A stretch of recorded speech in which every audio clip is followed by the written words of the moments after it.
Well, some late breaking news for you now. Of course, the Chinese company that wants to invest quite a lot of money, in fact, $2 billion into the city.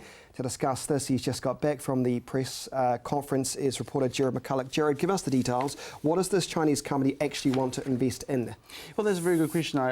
It's one of those things where they want to look at large-scale projects as their main focus. In the media conference we had today, most of the things that were discussed were things like hotels was brought up, for example, bringing more of them into the central city.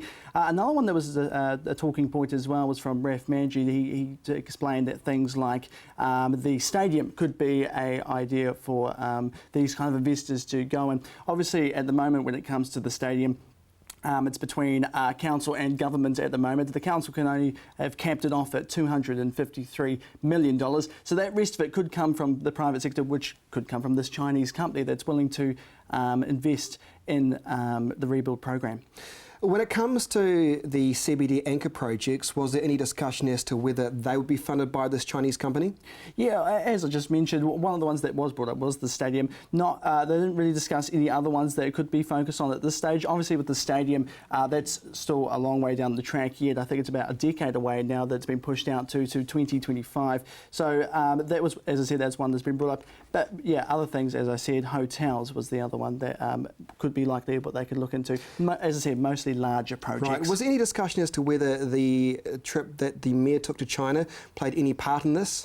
Well, I think it's been, from what I understand, it's been an ongoing thing. This isn't new. This hasn't just happened from that Chinese trip. I think this has been going on for quite some time.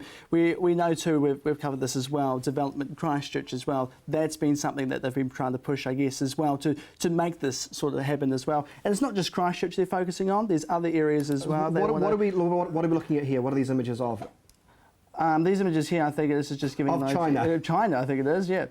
So well, that's highly relevant, isn't it? Yeah. So so this agreement basically is a letter of cooperation and friendship between the Christchurch City Council and Goshing International. All right, so it's a letter of cooperation. That all sounds very nice. Does the same thing as a memorandum of understanding? Does this actually mean the hard cash of $2 billion is coming to the city? Do you get a sense that is happening? Yes, that's the concrete thing. I think that's what Raf Manji mentions as well. We actually have this in the bag. Rather, I think beforehand the thing was that this is what they've been wanting, but I guess it's actually getting it signed, getting it sussed, getting it sorted, signed and sealed is the best way to put it. So yes, just to give an idea, just for the money as well that they have spent in New Zealand, just in completed projects. This is for tendering and other projects. They've already spent around $750 billion so for investing in that as well. So a lot of money's in that.